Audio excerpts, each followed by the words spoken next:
recommend the WLWT mobile app. It's easy to put on. You put in your zip code and you get your alerts right away. Getting them last night, in fact, and we do have new weather worries this week and could see some more tomorrow. Yeah, there's no doubt in my mind that we are just kind of in the midway point of this active weather pattern. There is more severe weather and a flood threat still coming for the region. It's just kind of hammering out some of the specifics in terms of the timing on when that happens and the precise location. But again, I feel fairly confident in saying we've got more severe weather to come.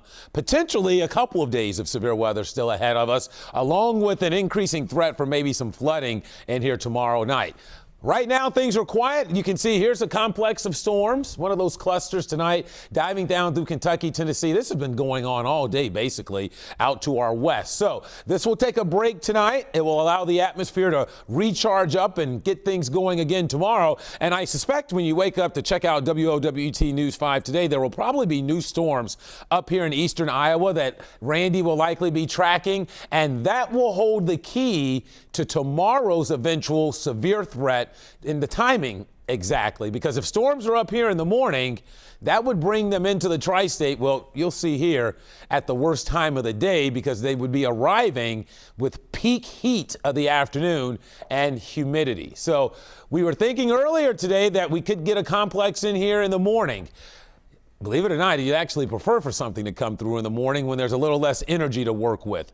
But indications are now it's more likely tomorrow afternoon. And you can see through lunchtime it's quiet, but look what happens after 3 or 4 o'clock. You can see we have one of those clusters, Boeing complexes. The main threat would be damaging winds, but all hazards would be on the table, including the threat for a few tornadoes. If this plays out as we see it here tomorrow evening, it could be rough for several hours with strong winds. And then after that moves out, when you see a signal like this, that is usually indicative of a flood threat, because we could have storms training over the same area. So we certainly have very active weather still ahead of us here. In fact, probably the most active the next 2 days. And then after a quiet start early on Thursday, in fact, we're already under a slight risk for Thursday for what will likely be another complex of storms that could bring a punch of severe weather in here again. So we know that these are coming. It's just the precise timing and nailing down the specifics of time and exactly who is impacted the greatest. But we know severe and flood concerns remain. So it's 78 outside here tonight, still very steamy. We're in the low 70s. Temperatures aren't going to drop much overnight.